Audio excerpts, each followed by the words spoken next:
चलिए बातों को आगे बढ़ाते हैं। हम बात कर रहे थे चैप्टर नंबर 7 के बारे में, डेट इज द अन्न रक्षा विधि अध्याय। तो मैंने आपको काफी सारी इसमें बात बताई थी कि अन्न रक्षा विधि अध्याय के अंदर आपको अन्न की रक्षा करनी है।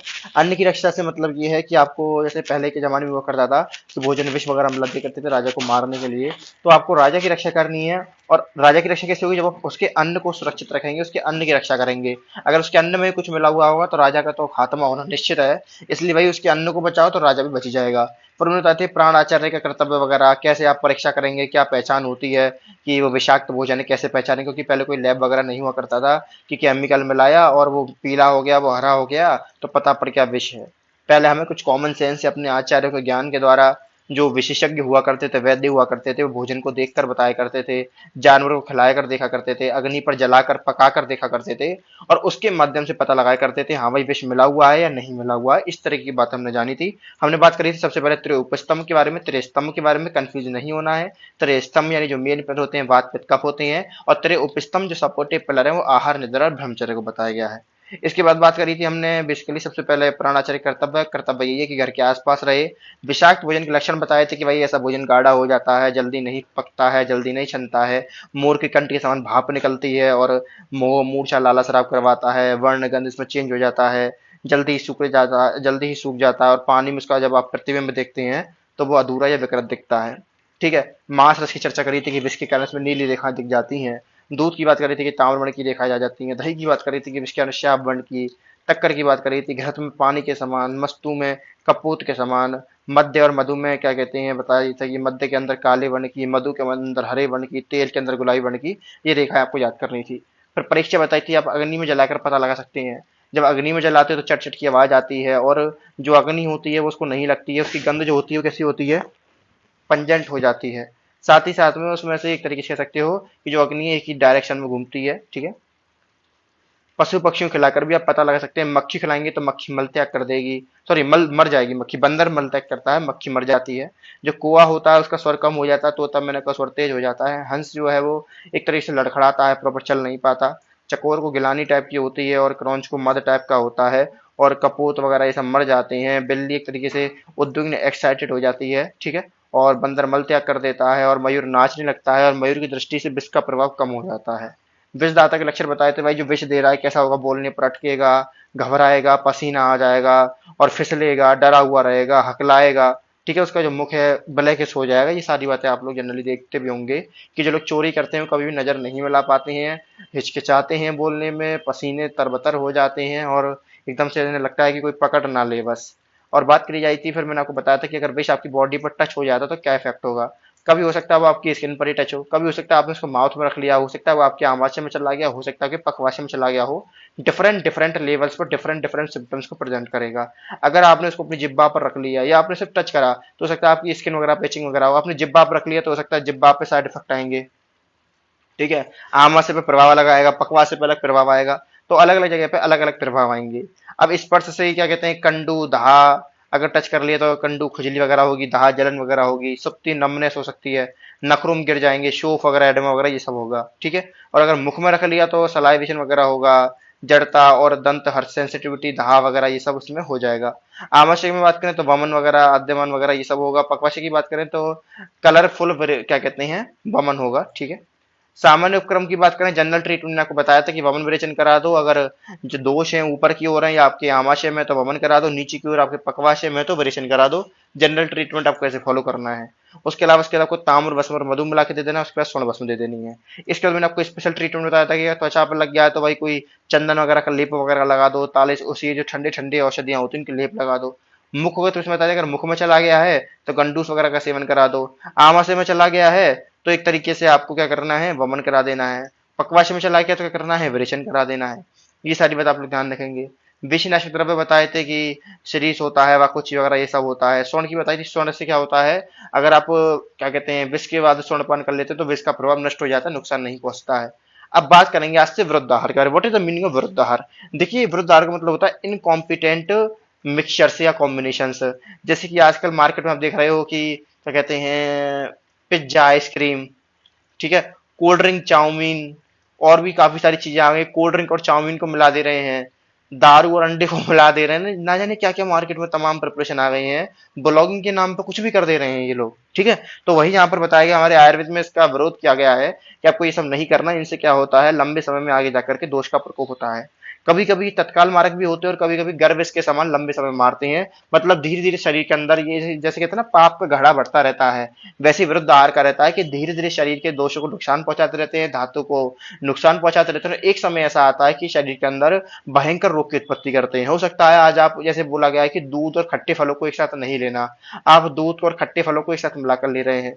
हो सकता है आज ही आपको नुकसान ना पहुंचा रहा हो, लेकिन लंबे समय के बाद, 1 साल के बाद, 2 साल के तक आपको नुकसान पहुंचाएगा, क्योंकि आपको शरीर के अंदर धीरे धीरे दोषों को एस्केलेट कर रहा है। आजकल मार्केट में इतनी सारी स्किन प्रॉब्लम्स आ रही हैं, रैशेस ले लो, पिंपल्स ले लो, यानी क्या क्या ले लो, ये सब क्यों हो रही है? वृद्ध आहार की वजह से हो रही हैं। अभी तो मार्केट में ये वृद्ध आहार का प्रचलन शुरू हुआ है। अभी तो लोगों ने ये जितने भी मोमोज हैं, बर्गर हैं, इनको खाना शुरू करा है। आप 15-20 साल रुक जाओ, फिर आपको इफेक्ट पता पड़ेगा कि इन्होंने शरीर में क्या करा। एक दिन में कुछ नहीं होता। आप एक दिन खा रहे हो, आप सोचेंगे अगले दिन बीमार पड़ जाओगे। ऐसा बहुत रेयर होता है, ज्यादा खराब क्वालिटी के हो तो। नहीं तो जनरली ये हमारे शरीर के अंदर धीरे धीरे इकट्ठे हो रहे हैं, शरीर के अंदर दोष का प्रकोप कर रहे हैं, धातु के अंदर विषमता उत्पन्न कर रहे हैं। लंबे समय का इनका इफेक्ट देखने को मिलता है। तो यही कह रहे हैं कि कुछ चीजें ऐसी हैं जो हमारे शास्त्रों में, हमारे आचार्य ने बताई है कि इनको आपस में एक साथ मिला करके नहीं लेना, लेकिन फिर भी आप लोग एक साथ मिला करके ले रहे हैं तो उससे भयंकर रोग की उत्पत्ति हो सकती है। जैसे कहा रहा है कि वृद्ध अन्न संयोग संस्कार, चाहे वो संस्कार से हो, चाहे मात्रा से हो, चाहे देश हो, चाहे काल हो, चाहे अवस्था हो, चाहे स्वभाव हो, जो इनसे विरुद्ध होता है, अगर आप उनका सेवन करते हैं तो विष के समान कार्य करता है। या तो तत्काल, तत्काल मतलब उसी इंस्टेंट में नुकसान पहुंचाता है, नहीं तो आगे जाकर के लंबे समय तक कालांतर में मारक माना गया है। हो सकता है उस समय चीजें नुकसान ना पहुंचा रही, इसका मतलब ये नहीं कि वो आगे जाकर भी चीजें नुकसान नहीं पहुंचाएगी, वो आपको कभी ना कभी नुकसान जरूर पहुंचाएगी। अब बात करते हैं वृद्ध अन्न का शरीर पर प्रभाव, क्या इफेक्ट होता है। तो देखिए ऑब्वियस सी बात है, कोई भी चीज हमारे शरीर के अंदर जा रही है और उसको रोग की उत्पत्ति करनी है, तो डायरेक्ट रोग की उत्पत्ति नहीं होती। सबसे पहले क्या करता है, दोषों का प्रकोप करता है, दोषों की वृद्धि करता है, ठीक है। उसके बाद उसके बाद वो आगे जाकर के रोगों की उत्पत्ति करता है। यानी मैंने कहा कि जब भी आप लोग निदानों का सेवन कर रहे हैं, वृद्ध आहार का सेवन कर रहे हैं,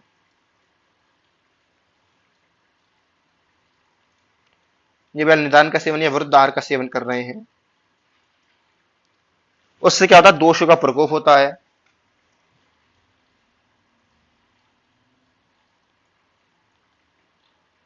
और दोषों के प्रकोप होने के बाद क्या होता है, रोग उत्पत्ति, ठीक है। समझ रहे हैं? सबसे पहले आपने विरुद्ध आहार लिया, जिसकी वजह से क्या होगा, आपके शरीर के अंदर दोषों का प्रकोप हो गया, दोष उत्क्लेशित हो गए। उत्क्लेशित का मतलब ही प्रकोप होना ही है, बढ़ जाना ही है, जिसकी वजह से आगे जाकर के रोग की उत्पत्ति हो रही है। तो वही कह रहे हैं कि जब आप लोग कोई भी ऐसी उल्टी सीधी वस्तु का सेवन करते हैं तो उससे क्या होता है, दोषों का उत्क्लेश होता है, दोषों की वृद्धि होती है। लेकिन तुरंत की तुरंत हो सकता, अब डिपेंड करता है उस दोषों के प्रकोप का, कि दोषों का प्रकोप थोड़ा हुआ, ज्यादा हुआ है। अगर दोषों का प्रकोप थोड़ा थोड़ा हुआ है तो वो लंबे समय में जाके रोग की उत्पत्ति होगा, और ज्यादा हो गया है तो इंस्टेंट आपके अंदर रोग की उत्पत्ति देखने को मिल सकता है। फिर कह रहा है मगन मगर शोधन कर्म के समान शरीर के बाहर नहीं निकलती, जो उसी को वृद्ध कहते हैं। यानी दोषों का प्रकोप तो हो गया, लेकिन दोष प्रकोपित होकर के शरीर के अंदर ही बने रहे, बाहर नहीं निकले।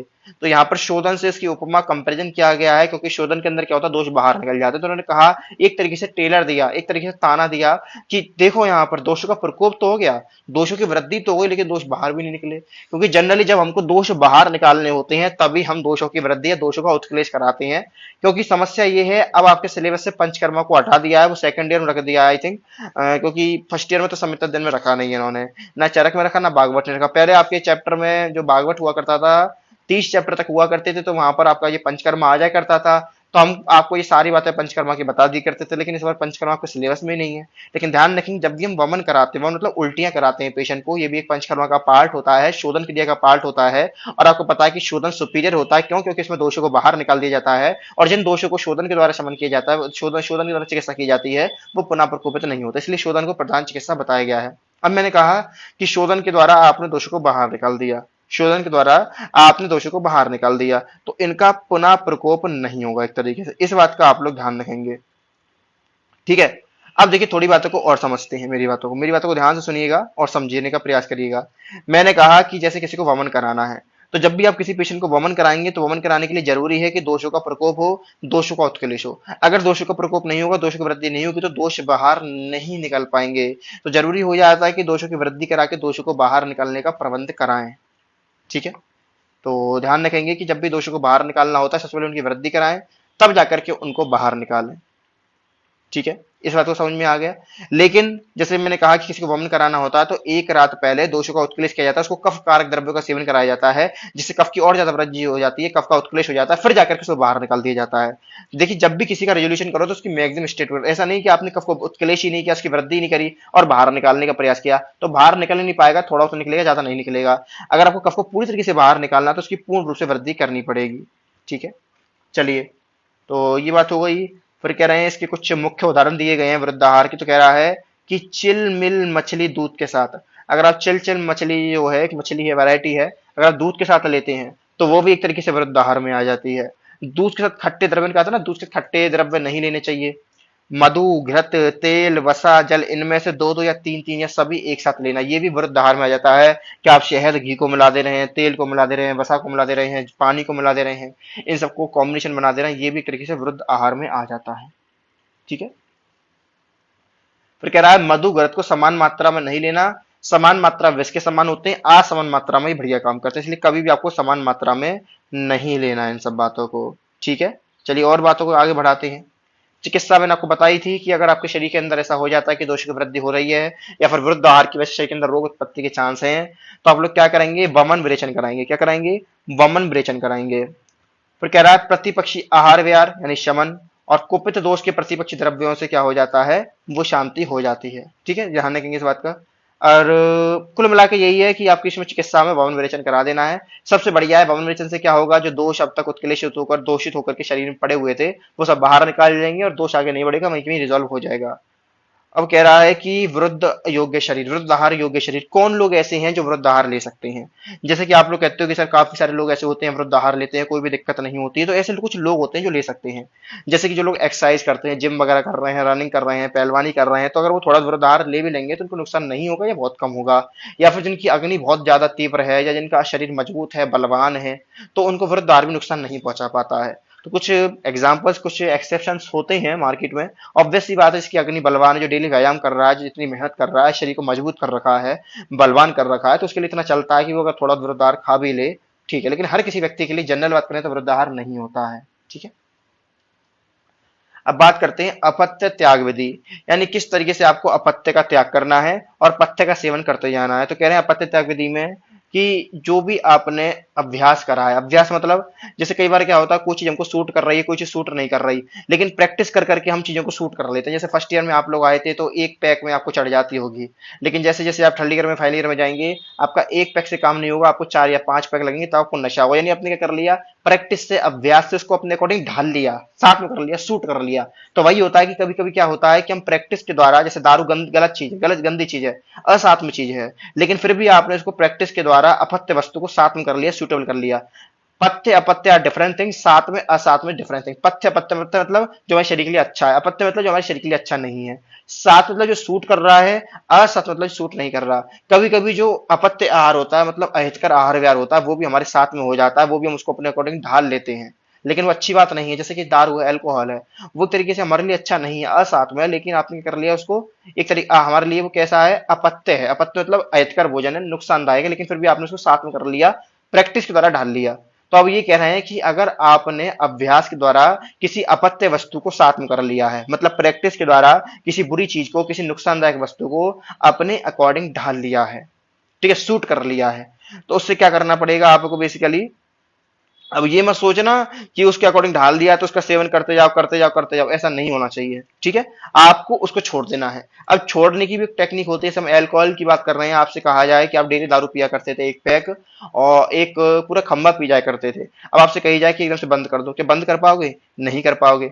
उसको छोड़ने की भी टेक्निक होती है। टेक्निक क्या होती है, पहले एक पैक कम करो, फिर 2 पैक कम करो, यानी 25% कम करते हुए जाना है। यानी मैंने कहा कि पहले आप लोग क्या करते थे, एग्जाम्पल समझाता हूं कि आप लोग 100% 4 मैदा की रोटी खाया करते थे, 4 मैदा जो नुकसानदायक है, फ्लोर, उसकी रोटी खाया करते थे। तो मैंने क्या कहा, आप अगले दिन क्या करो, 75% 3 रोटी मैदा की खाओ, 1 रोटी आटे की खा लो। फिर अगले दिन क्या करो 50%, यानी 2 रोटी मैदा की और 2 रोटी आटे की। फिर अगले दिन क्या करो 25%, 3 रोटी आटे की, सिर्फ 1 रोटी मैदा की, और अगले दिन आटे की 4 रोटी, 0%। यानी आप देख रहे हो कि किस तरीके से आप पहले 4 मैदा खाते थे और लंबे समय के बाद आपने थोड़ा प्रैक्टिस में धीरे धीरे क्या करा, 4 रोटी आटे की खाने लगे। लेकिन एकदम से मैं अगर क्या करता, आटे की हटा करके, मैदे की हटा करके आटे की दे देता, तो दिक्कत होती। जैसे छोटा बच्चा है, उसको आदत है मैगी खाने की, आप एकदम से उसकी मैगी हटा दो, उसको रोटी दो, नहीं खा पाएगा।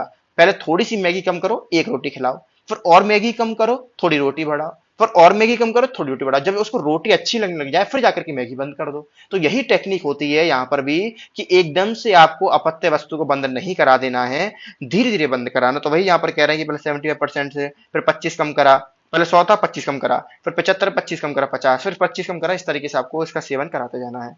तो यह अपत्य त्याग विधि होती है। आचार्य कहते हैं कि धीरे धीरे अब पथ्य को जोड़ छोड़ते हुए धीरे धीरे ही पथ्य का सेवन करें, धीरे धीरे गलत चीज को छोड़ते जाएं और अच्छी चीजों को सेवन में लाते जाएं। कह रहे हैं क्रमेण अपचिता दोषा क्रमेण अपचिता गुणा, यानी जिन दोषों को क्रम यानी बहुत आराम आराम से हटाया जाता है, और जिन गुणों को शरीर में आराम आराम से धीरे धीरे लाया जाता है, वो लंबे समय तक शरीर में गुण बने रहते हैं। मैंने कहा कि आपने स्टेरॉइड ले लिए और बॉडी बना ली अपनी, तो बहुत जल्दी बन जाएगी, लेकिन बहुत जल्दी बर्बाद भी हो जाएगी, इसलिए ना बंद करोगे। वहीं आपने धीरे धीरे जिम गए, एक्सरसाइज करी, और अपना नेचुरल डाइट ली, दूध लिया, पनीर लिया, अंडे लिए, और नेचुरल आपने बॉडी बनाई, तो वो टाइम जरूर ज्यादा लगेगा, लेकिन अच्छी बॉडी बनेगी और इतनी जल्दी बेकार नहीं होगी। यानी जिन चीजों को धीरे धीरे लाया जाता है वो लंबे समय तक चलती हैं, और जिन चीजों को जल्दी लाया जाता है वो जल्दी चली भी जाती हैं। तो ये कह रहे हैं कि अर्थात क्रम से अगर दोषों को घटाओगे तो वापस से नहीं बढ़ेंगे, और अगर क्रम से गुणों को ग्रहण करोगे तो उनका जल्दी त्याग नहीं हो, लंबे समय तक शरीर में अपनी पोजीशन बनाए रखेंगे। तो सिंपल सी बात है, कायदा भी, नेचर भी यही कहता है कि धीरे धीरे हर काम करने चाहिए, स्टेप बाय स्टेप चलना चाहिए, एकदम से कुछ नहीं होता। तो उम्मीद आपको मजा आ रहा होगा। इससे ज्यादा प्रीमियम क्लासेस अगर आप लेना चाहते हैं तो हमारी लाइव क्लासेस जूम पर चलती हैं, 1-to-1 इंटरेक्शन होता है, मैं ही पढ़ाता हूँ। ये मेरा नंबर है 8630838731। आप व्हाट्सएप कर सकते हैं, कॉल कर सकते हैं क्लासेस के रिगार्डिंग।